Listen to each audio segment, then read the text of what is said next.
that I'm always very impressed and feel very lucky that here at Michigan we have a chemistry department that thinks a lot about teaching. It's not, again, it's not automatic. Right? You don't find a lot of science programs around the country that prioritize teaching and thinking about pedagogy. So that's, I think, a real blessing that we have here. And second, I want to thank you for inviting me in to talk about what, on the surface, may seem like a sort of crazy set of ideas about teaching.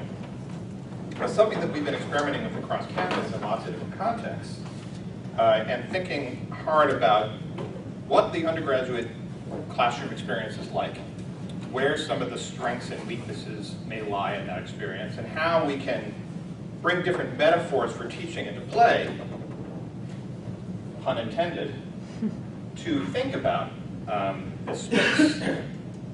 Let's cross our fingers for a moment. That's promising.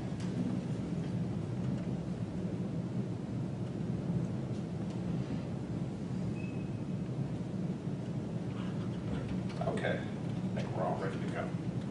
All right, so a claim that school is a game, and a question, is it a good game? And we'll think about some of these things together. I often forget to acknowledge the team, or we kind of get dragged off in other directions. So I now start by acknowledging the team, which comes from lots of places across campus. There are many faculty involved with me in this work, mainly as the principal investigators of this third century project.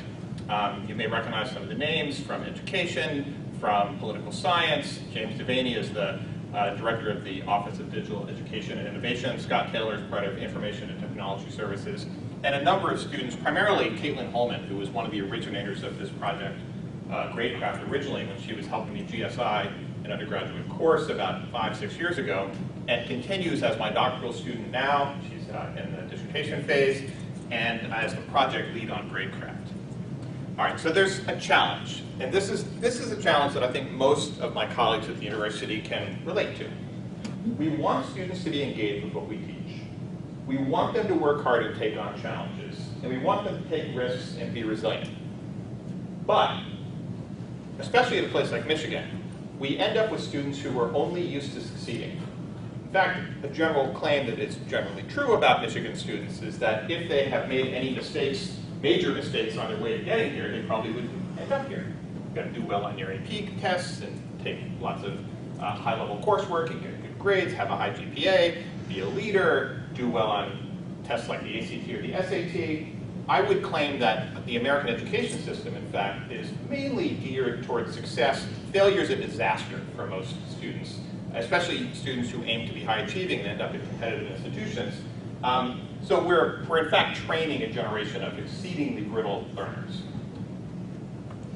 Kathy Davidson, a colleague at the City University of New York, she was at Duke for many years, she's a humanist, summed this up really nicely in a blog post several years ago, where she pointed out that the standardized testing culture that we have is really training students that all that matters is the final score. Process is beside the point to most learners. They just want that grade at the end. And maybe you've dealt with learners like this in classes that you're teaching. So if we want to fix this, the claim that I make is that we need to think about a different frame, a different way to bring students into the conversation. And for me, that frame is games. Really well-designed games. Now, a lot of people think of me as the video game guy, and I get everybody who does work with games and learning kind of gets referred to me. But a secret that I'll tell you now is that I'm agnostic about games themselves. I don't care if you play games in your classroom. Some learning games are excellent, and I'm all for that. What I want is to try to figure out a way to make the classroom into a better game, right? If school itself is a kind of a game, and it has a lot of the same features of games. Including, as Kathy Davidson pointed out, a score. It has a kind of competition. Often it's the students versus the content or versus us. And if it's a curve, a class with a curve, it's students versus each other, literally. There's elements of rules and structure that are very game-like. It's just not a great game. So a well-designed game gets you engaged early. It appeals to your sense of curiosity. You're always wanting to know what's around the next corner, what's the next, even in a well-designed narrative, right? What's around the next page of this story? And in fact, a really interesting feature about a well-designed game is that it encourages people to take risks. A friend of mine at MIT, Aaron Plotker, says well-designed games are played because they're hard, not despite the fact that they're hard. So when's the last time you talked to a student who was asking you for advice on the next course they should take and said, what's the hardest thing I can do? Right? Where am I really going to be challenged? I think a lot of times our students are oriented around, well, what's going to help my GPA? You know, how can I keep my GPA? Because I want to apply to med school, and I need to have a good GPA for that. I'm seeing some smiles of recognition and regret around the room. The term you frequently hear applied to this way of thinking is gamification. But I'm here to tell you that that is not enough, and what I do, I explicitly shy away from this term, although the notions of gamification are part of what I do and part of what I'm talking about today. But when people talk about gamification, what they're mainly talking about are things like this, all features you would recognize in most video game contexts, but these are the superficial elements. And usually what happens is people take these kinds of superficial elements and they lay them over the existing structure that exists, and that is coercion, basically, right? We're trying to get you to do a thing that you wouldn't otherwise do. Canonical example is frequent flyer points, right? Where they lock you into a certain system, and at that point you're playing Delta's game, not your game. I say this with great familiarity as I'm flying off on Delta again. Tonight I had other choices of airlines for the destination I'm going to, but I'm going to fly Delta because I'm in their game, and I'm a pawn in it, frankly. So what would it be like, what would you design a game like if you wanted to recruit the really good features of games into your teaching? Well, I would argue that a well-designed game and a well-designed learning environment has clear goals. You generally know what you're doing when you get in there. The answer is not because it's going to be on the test or because it's required. You start to understand what you're doing in the course and how it contributes to a place you want to go. Now, it could be that there's a twist later. Maybe there's a set of goals you didn't know about when you got into this. But you don't often begin a good play experience or learning experience with absolutely no idea what you're doing there. Multiple routes. This notion that not everyone's going to get to the destination following the exact same path, at the exact same pace. You want the learner to have choices. You want them to be able to say, well, I need some extra work with more animations and visualizations at first to understand this concept. Or I'm very good with abstraction, so I can read about this in static text and I can imagine for myself how these ideas work. Or I'm a very good writer, so I would like to make a paper. I would like to write about these concepts. Or I'm an excellent test taker. Just give me a multiple choice test, right? And I can excel at that. Different pathways. You want to encourage exploration. A really interesting thing about hardcore video gamers. If anyone here play a lot of video games? A few people. One person admits it. Some people are not. At the end of a level, do you just go to the next level?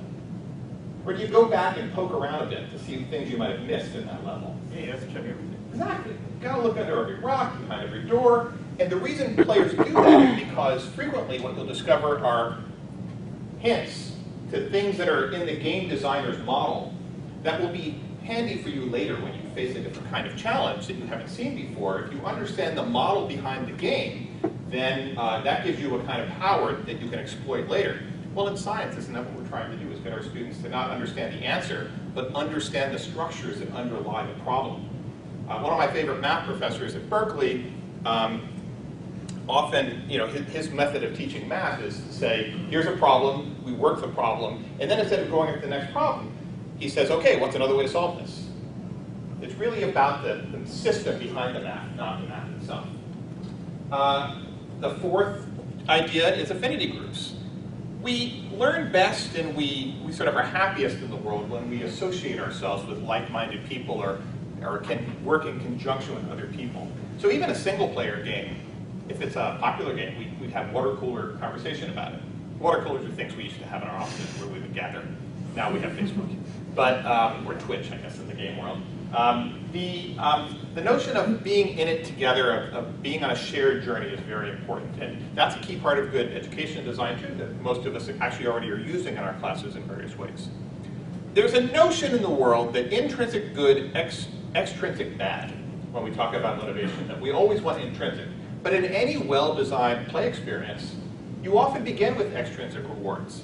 And that gets you into things. But the goal is to transition as quickly as we can to intrinsic motivation, to have learners pursuing goals because they are themselves interested in obtaining those goals. And this is one of the most important things and my favorite, especially if you buy into the idea of the brittleness of our students. If you visit Facebook's headquarters, all over the place are plastered signs to say things like fail harder. Because what they want you to do is take a risk. Talk to any entrepreneur, with the exception of the aforementioned Zuckerberg. Most people fail lots of times on the way to success. Success in business is essentially, or success in most things in life, is about failing serially and learning quickly so that you can, on the next attempt, do better. But school doesn't allow this. And in fact, I would argue that the worst form of learning is one where you only get the right answer. When interesting learning happens is when you're wrong. I think about good teachers as error farmers, right? We're always collecting great examples of misunderstandings, because that helps us understand better how the students are making their way through the content and helps us diagnose difficulties that our future learners are going to have. There's another frame on this that I love, self-determination theory. This is a motivation theory developed by colleagues Ryan and DC at the University of Rochester. I'm fortunate, one of my current doc students who's in CPET, my program in educational psychology, worked in Ryan and DC's lab as an undergrad. So he's bringing a lot of first-hand knowledge of the work going on here right now. But these three ideas to me are guiding design principles for the work we're trying to do. You want to build autonomy into your learning environment, letting people make choices that matter to them. It doesn't, by the way, have to be unbounded, crazy freedom. I often think about what it's like when I used to get my little girls dressed for school. They're both in, well, one's in college and one's a junior in high school now, but anyone who's ever tried to get a toddler dressed for school or an elementary school kid dressed, you don't say, what do you want to wear today? Right? That's like an invitation for a disaster. But if you say, do you want to wear this outfit or this outfit? You've curated the choice, they feel like they have choice, and everybody wins, most of the time. But luckily, teaching is a little bit easier than parenting. Not a lot, but a little. Belonging is important, the sense that you want students to feel connected to something. And this is critical. Students need to feel like their competence is supported, that they can work toward mastery. And that, again, these two ideas really go together, this notion of autonomy and competence. Sometimes a way to support that competence is by allowing a person to take a different path. It's important for me, by the end of my class experiences, that everybody have a challenging experience and do challenging, ambitious things. But not everybody's going to get there the same way. Some people may take a lot longer than others. Some people may need different kinds of scaffolding support on the way. So we've been actually designing classes with these principles. And last year, here at Michigan, we had 19 courses doing this with over 2,000 students. And I wanted to show you two example classes. One is my own. This is a class where these ideas were actually born for me. It was a class I taught for many years called Video Games and Learning. I consider it my Trojan course because it's a course that you sign up for because it has video games in the title. And then it turns out it's about cognitive science and educational systems design and assessment. And nobody's going to sign up for a class with that in the title. They sign up, and in the class, everybody's got some core engagement that they have to do. Reading reactions, coming to class, that's very important. But then there's different choices you can make. There are many more assignment options in the class than any one student needs to accomplish a good outcome in the class. But they can choose their path, and many students end up doing all four paths, but they can also choose to do things in different orders. But everything is essentially optional in my class. You begin with 0, that's important in this design. Actually, how many of you have ever had a class where the professor on the first day, how many of you have taught a class where on the first day you've said, congratulations, as of today you all have 100% an A+, but it's yours to lose. Anyone had that experience? Yeah, Risa has. I've had that experience as a student. I might have had it as a teacher. It's been a while, but in my class I say, congratulations, as of today you all have 0, rock bottom F. But you can finish with any grade you choose if you work hard enough to get there. So you level up by choosing these assignments and by accomplishing things as you go. And there's a kind of playful community in the class. And I also make use of badges for soft skills recognition, things that I try to encourage that aren't part of the graded curriculum, but I think are important. And different people around campus who are using the system and are using badges do different things with them. Some of them make them worth points, some of them make them things you have to accomplish to unlock other experiences first. There are various ways we're playing around with these ideas. Another example is a class in the Honors College. It's Professor Tim McKay's class on deep time, a class on cosmology and origins. So broad spread, freshmen primarily in the honors program. He's got, again, the weekly work that everybody does. he's got these different pathways. There are bi-weekly assignments that you can choose to do. There are assignments by choice, which is a menu of things that you can pepper in as you go. And you can design your own assignment by choice if you don't see something on the list that appeals to you. It's all in alignment with the learning goals he's outlined for the class. So you're essentially doing these assignments to slot into different concepts he wants you to grapple with as part of the course. He's got level badges that track your progress up. They're consistent sort of with the theme of the class. And he uses them to recognize achievement across different content areas. Again, sort of tracking students as they make progress through the vast spread of content in this class, and I mean vast. You know, this is from the creation until now. Another class is Nicola Bacmonti's class, where he takes a slightly different approach, where he has students pick 2 of these 4 activities and assign them extra weight. So this lets you put extra grading weight on things you feel more confident in. And you don't have to do it until about a quarter of the way through the class. So you try out different activities and get feedback. And then you basically place a bet. He calls this assigning capital with a K. It's a political theory class. And this is a class that students have to take if they want to get into the poli-sci department as one of the gateway classes. And so it's got a very big enrollment, about 300 students. And this is working out pretty well for him in terms of managing how students work their way through this course. So here's my recipe if we're thinking about making classes gameful. I already talked about changing the grading frame. You need to find a way to increase choice, to create the sense of belonging, and to encourage risk-taking by supporting competence. So that's that self-determination theory. And there are a lot of different ways you can accomplish each of these things. So for changing the grading frame, it's important to first switch the direction things flow. The out of 100% thing, by the way, is a losing game. If you have 100% and you get a 99 on the midterm, that's awesome, a 99. But you don't have 100% anymore. And with that extra credit, you never will again. It's a mathematical losing game, and it can't be otherwise. You have to pick levels and be very clear about them. And in this system, we say don't use any extra credit, because what we really want to do is make everything very transparent for the learner. Everything's out in front. Extra credit is sort of like a hidden thing. And we want all the possible things you can do in the class to be laid out very clearly and fairly for everyone at the front. And curves are a no-no, because they undermine the autonomy that you have, frankly, and they undermine the sense of belonging. If you're I've always been puzzled why we ration grades in certain areas. And I honestly have no idea what the chemistry department's perspective is on this, so I could be walking into deep doo-doo right now, but it's okay with me. My perspective on this is that my goal is for every student to be a perfect learner in my class and to learn as much as they can, to do excellently, and to earn an A or even an A+. I don't accomplish that with all my students. It's my goal. I would never ration. In part, the curve actually depresses information, right? So if I'm teaching a 200 level class and I get the grades out of the 100 level class and see that there's a curve in that class, I don't actually know what those students know. Well, first, let's assume there's no curve. If there's just a 85%, I don't actually know what that means either. I'm not really solving that problem at Gameful. That's a different problem for us to solve, which may be related to outcomes-based education. But what 85% did you know to get that B? Because maybe you have very different content coverage among that, represented in that B. But if it's a curve, I know even less. Because it could be that the best student, this is a problem they have in the physics department, where they often use the curve to raise the grades. Well, maybe the best student got a 60 on the midterm, and that turned out to be an A. That's not very helpful either, in terms of really understanding what they know. Increased choice, there are lots of ways to do this. This is the big stumbling block in a gameful approach, because in general, to use this approach increases the grading burden. And we're working to understand different strategies for getting around this, but it's hard. Because essentially, good teaching we understand as a process of lots of formative assessment and frequent feedback. And that's just what good teaching means. I just last night saw a post on Yik Yak, which I like to monitor around midterms to kind of take the temperature of campus. Somebody said, I only needed 385% on my midterm to bring my grade back up to an A. Right? It's like, all right, good luck with that kid. And you see a lot of those posts around finals.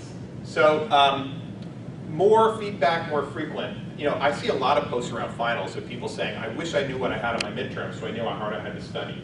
So there are many, many classes on this campus where students get very slow feedback on their performance in class. Create a sense of mission. You might use collaboration, you might use competition. In my class, I actually have them divided up into teams. And the teams are collaborating with each other, but competing against other teams on content-related activities in the class. There might be a project that engages student activism, some really clear idea of what they're taking this course for that they may activate in their careers down the path. And encourage risk-taking, so creating the freedom to fail. Maybe it's about revision. Maybe it's about counting your best work, and this is a very common approach in many classes already. You know, there are 15 assignments, and we're going to count your best 10. Making sure that no single assessment dictates your learning outcome. So this is the biggest threat to the freedom to fail, is when 60% of the grade is on the final, and it's on the line. You know, there's no recovery from that if you do poorly. Encouraging rough drafts, offering frequent feedback. So all this is hard, and I've already acknowledged it's hard. How do we manage this? You know, how do we marshal data to make it possible for you, if you're interested in this, to do this? And that's where we built this system called Gradecraft. And I want to show you Gradecraft quickly.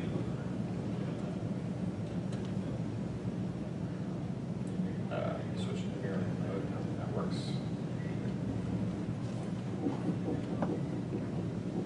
So one way to think about Gradecraft is a learning management tool. The very first time I taught this way, it was kind of a nightmare because I had a dozen Google spreadsheets going, tracking everybody's performance. I'm going to log in as my demo student, Katniss.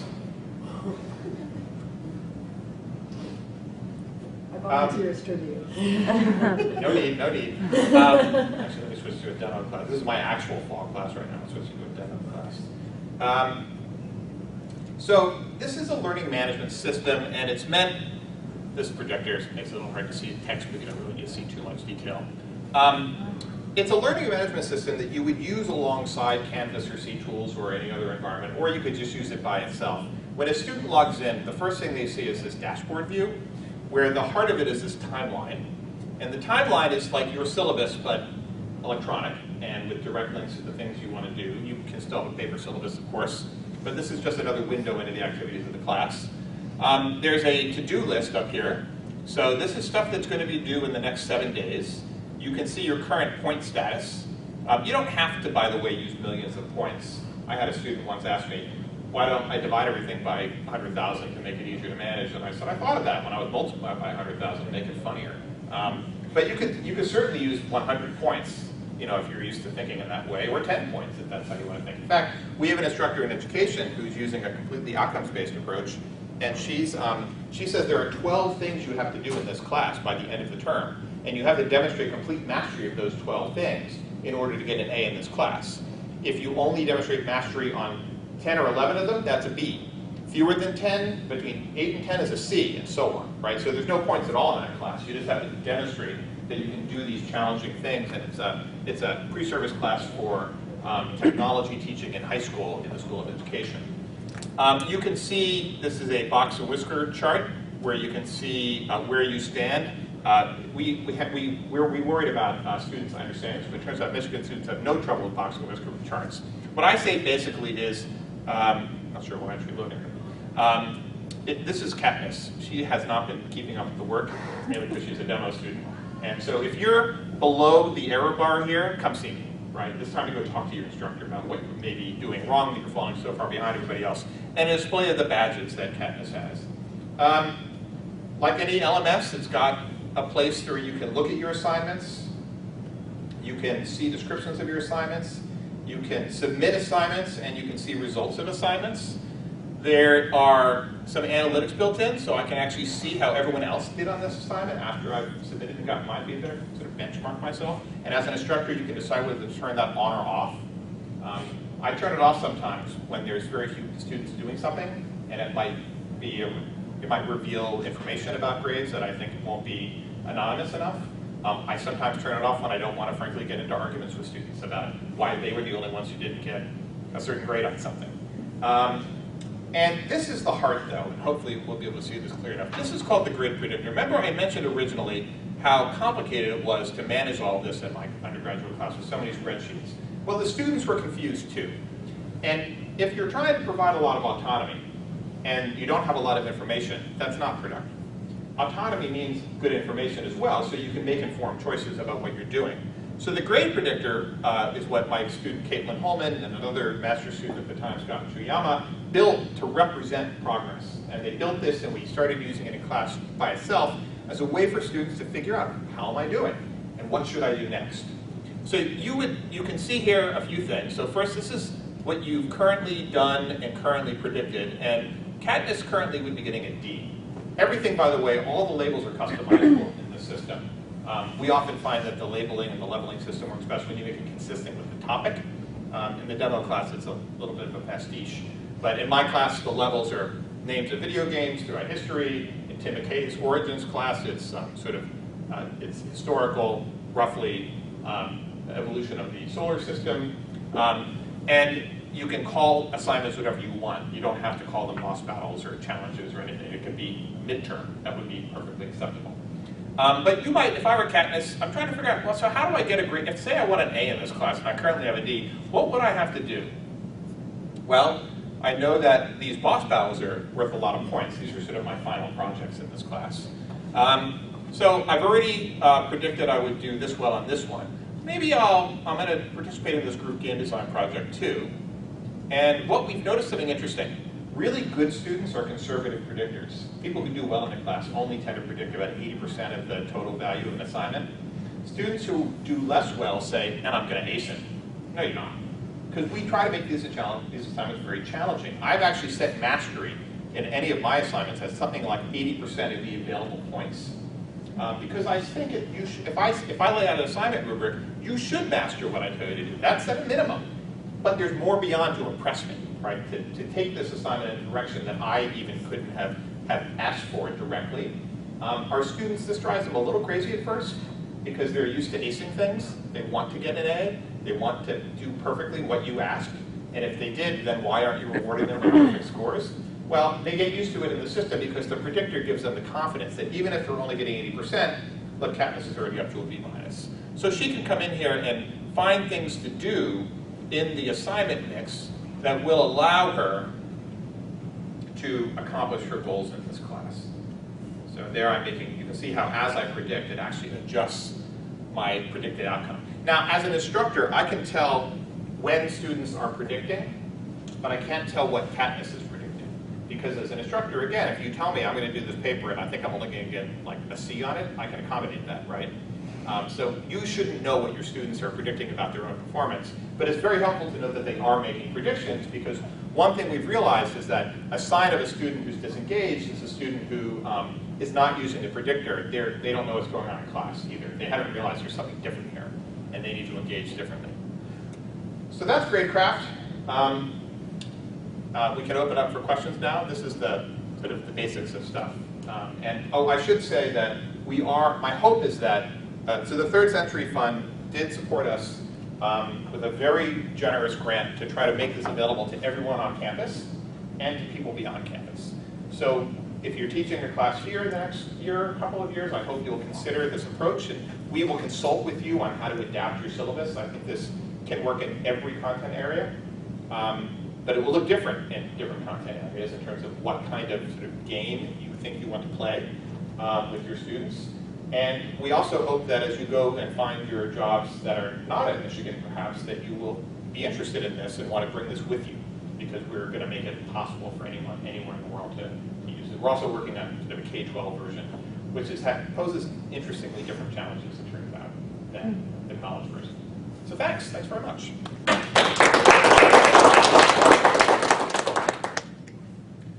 So I guess it's fair game for both of us. All right. I'll stay hidden in the seats. Or do you want us to? Yeah, what is the process? I'm just hoping for an open discussion, so you can raise your hand or just speak out, either for Risa or for Barry. I've actually got a question for you, Barry. I'm wondering how much effort it takes for a teacher. I'm not a teacher yet, but how much effort it would take for somebody to switch over to this kind of curriculum. Seems like you have to come up with a lot of different types of assignments for different learning styles. Possibly, yes. So, so one way to think about this is the first time you design a syllabus, how long will it take you? Now you haven't maybe done that yet, but for people who design classes, sometimes you get handed a class, and this is how you teach it. that often happens at our introductory level is, well, this is the textbook, and this is how we teach, and here's your exams, and use this exam question bank, and so forth. But often, you're tasked with doing, especially at the upper levels or in the seminar-style classes, you get to invent a lot of what you do. And that takes a while, and then after that, you settle in. So we ask instructors who are switching to Gainful to give us about at least a half a semester's lead time to work with them. In other words, I don't want you to start thinking about this at Christmas to use in January. But now would be about the right time to start thinking about it for January. And we take your syllabus and we look at it with you and we think about, so what are the kinds of pathways that are possible? How could you add assignments? What kind of teaching support do you have available to you? If you have a good crew of GSIs, then that's one thing. If you're teaching by yourself, that's another. And that would speak to different kinds of pathway development. You won't be able to do as much grading if you're by yourself. So you might want to think about different things. And in theory, you don't need to add any assignments at all, but you might adopt a different policy towards when they can be done and what the options are for revision and learning. And as you think about what your learning goals are, a really key step, actually before you get to my 4 steps, is thinking about what your learning goals are for the class and being clear about where each of those learning goals are represented in each of the assessment activities that you ask students to engage in, so that you can start to map on to those choices where you think people can demonstrate different things. And I by the way, I'm familiar with the idea that in a science like chemistry, that is defined in a much more clear-cut way than it would be, say, in political science, where there's a lot more variation on the different kinds of production you'd expect students to do. But it's a great starting question. Other questions? I'm kind of curious about this software in the context of you mentioned points, divide by 100,000, multiply by 100,000. The thing that kind of springs to my mind is, and I'm curious to hear how you think about this or deal with this. And of course, I think you said the largest enrollment was about 300 students. Currently, yeah. And this is just kind of my own axiomatic expression, but the more specific we are about the source of points and the student's responsibility for points and the trappings of a game, the more in my experience they take it to task as a lawyerly activity. Where so my question is, how do you see the kind of complainer student or the point counting or the disputes change when this kind of format is incorporated in a course? So first, this definitely is an issue, and it's one of the design tensions, right? Is how do you avoid the points becoming just super extrinsic for people and all they care about? And I think that largely has to do with the frame you put around the class and how you establish how things go and what the different choices are that you have. But there's some interesting benefits of using points. So first, many of the people implementing this use systems that are not divisible by 100, because that's just too easy, or by 10 even. It's just too easy for students to convert it back into 100% in their heads and then start to get upset about things. Tim McKay's got this great approach where, because he uses thousands of points, a student comes and complains to him about something, and he says, oh, fine, I'll give you an extra 200 points. And they say, okay, thanks, but it's meaningless. It's like, 0.02%, and if you were thinking on those scales. So